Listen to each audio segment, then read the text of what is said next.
मनोज जरांगे पाटील आणि मुंबई पोलिसांना उच्च न्यायालयाने नोटीस पाठवलेली आहे।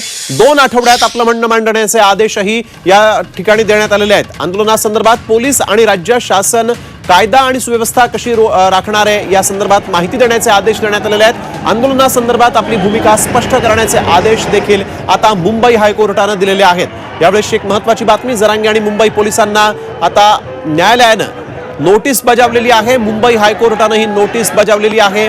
आंदोलनादरम्यान कायदा आणि सुव्यवस्था कशी राखणार या संदर्भात माहिती द्या असे आदेश देण्यात आलेले आहेत। आंदोलनासंदर्भात भूमिका स्पष्ट करण्याचे आदेश देखील मुंबई हायकोर्टाने आता दिलेले आहेत। या संदर्भात एक नोटीस देखील मुंबई पोलीस आणि मनोज जरांगे यांना बजावण्यात आलेली आहे। यावेळी एक महत्त्वाची बातमी,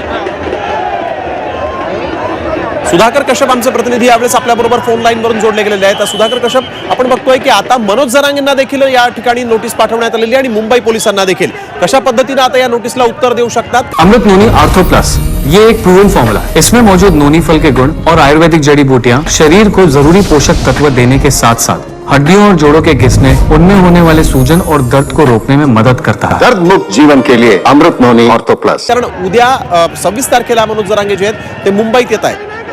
एकूणच हायकोर्टाचा जो काही आदेश आहे त्या अनुषंगाने मनोज जरांगेंना मुंबईमध्ये आंदोलन करण्याची एक प्रकारची सवलतच मिळालेली आहे। कारण त्यांना 2 आठवड्याचा कालावधी दिलेला आहे। त्यांना कुठेही हायकोर्टाने रोखलेलं नाहीये। ते मुंबईमध्ये येऊ शकतात, आंदोलन करू शकतात। मात्र ते आंदोलन कशा प्रकारे करणार आहेत, त्याचप्रमाणे काय त्यांची यंत्रणा असणार आहे, कोण कोण त्यांच्या सोबत असणार आहे, किती लोक त्यांच्या सोबत असणार आहे, ही सगळी माहिती जी आहे ही जरांगेंना कोर्टासमोर द्यावी लागणार आहे। दुसऱ्या बाजूला आझाद मैदान पोलीस स्टेशनला देखील नोटीस बजावण्यात आलेली आहे।